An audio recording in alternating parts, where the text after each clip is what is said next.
নতুন করে আবার ভোটের দাবি জানালো ইন্ডিয়া জোট।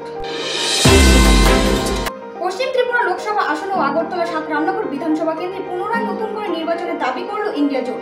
আগরতলা প্রেস ক্লাবে ইন্ডিয়া জোটের নেতৃত্বদের ডাকে এক সাংবাদিক বৈঠকের আয়োজন করা হয়।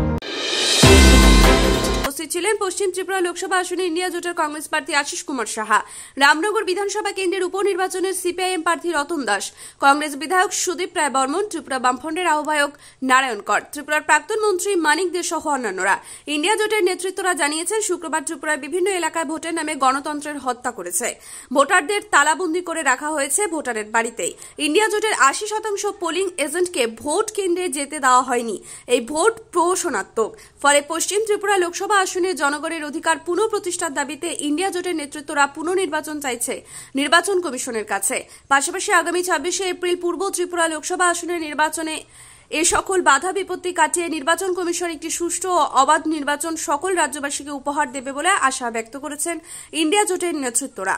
ত্রিপুরা থেকে বিক্রম কর্মকারের রিপোর্ট, এক্সটিভি বাংলা। এই ভোট প্রহসনে পরিণত হয়েছে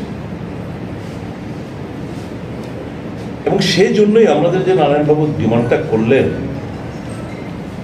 এটা পুনরায় নির্বাচন হোক, এটা বাতিল বলে গণ্য করে পুনরায় নির্বাচন হোক, মানুষকে আশ্বস্ত করুক, ত্রিস্তরীয় ব্যবস্থাপনা রাখুক, সিকিউরিটি, মানুষকে সিকিউরিটি প্রদান করে আশ্বস্ত করে মানুষকে ভোট কেন্দ্রে নিয়ে এসে ভোট প্রদান করুক। মানুষ যে যাকে ভোট দিক দিক, আমরা এই অভিযোগগুলো করবো না।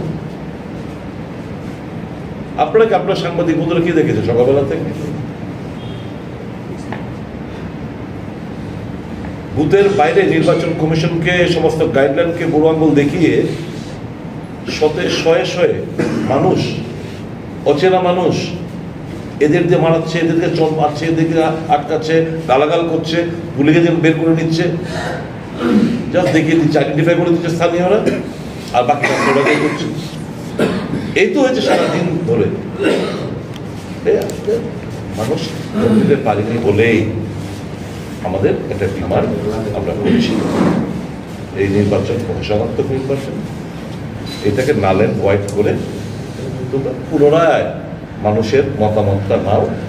মানুষের মতামত সঠিকভাবে প্রতিফলিত হলে আমরা মেনে নেব। হার জিত নির্বাচনে আছে, মানুষ যে রায় দেবে সেটা আমরা মেনে নেব, এটা মানুষের রায় না। এটা তো খুব সিম্পল। আমি তো একটা সকালবেলা বলেছিলাম, এরা ওই বক্সনগর ধনপুরের মতো গিয়ে গিয়ে করেনি, কিন্তু এরা ফলস ভোটিং, সকালবেলা থেকে ফলস ভোটিং অভিনব দিয়ে গেছে। একদিকে আটকাচ্ছে, আরেকদিকে বহিরাগতদের দিয়ে বিভিন্ন জায়গা থেকে কায়দা করে করে ফলস ভোটিং এর মাধ্যমে ভোটের পার্সেন্টেজটা বাড়ানো হয়েছে। তারপরেও সাধারণত আমাদের রাজ্যের যে ঐতিহ্য, ওখান থেকে অনেক পার্সেন্ট কম থাকে। ইনস্পাইট অফ অল দিস, তারপর আমরা বলি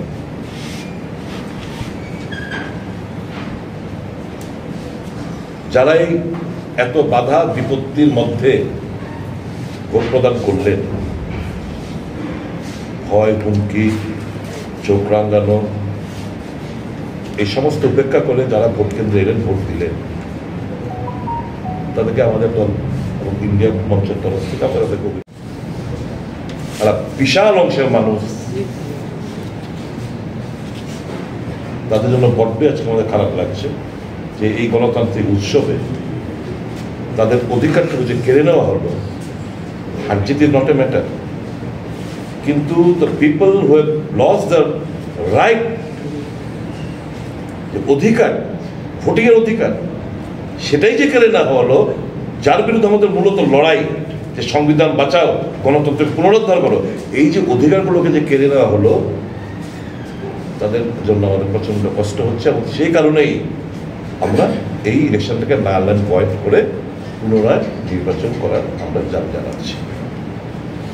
এই রিপোলিং এর যে বিষয়টা, আপনারা ইন্ডিয়া জোটের তরফ থেকে যখন সিইওর কাছে বা রিটার্নিং অফিসারের কাছে দেখা করেছিলেন, তখন কি বিষয়টা বলেছিলেন যে আপনারা পুনরায় ভোটের দাবি জানাচ্ছেন? বা তখন দুইটার সময় কেন রিপোর্ট চাইছি, তখন বলেছে 80% পুলিং বুথ ক্যাপচার হয়েছে, এজেন্ট তাড়িয়ে দিয়েছে, তুমি ব্যবস্থা নাও। খুবই সহজ এবং অনন্য প্রযুক্তির মাধ্যমে ছাত্রছাত্রীদের পড়াশোনায় সফলতা এনে দেয় ফিজিক্সওয়ালা। ভারতের শহরের সমস্ত ছাত্রছাত্রীদের নিট এবং জেইই পরীক্ষায় বসবার প্রশিক্ষণ দেয়। যদি আপনিও আপনার সন্তানের জন্য একজন সঠিক প্রশিক্ষকের খোঁজে থাকেন, তবে চলে আসুন 3rd floor sky star building, Panitanki মোড়, শিলিগুড়িতে এবং নাম নথিভুক্ত করুন জেইই নিটের ব্যাচে, যাতে আপনি পেতে পারেন 25% পর্যন্ত ছাড়। বিশদে জানতে যোগাযোগ করুন 7314850131 এই নম্বরে।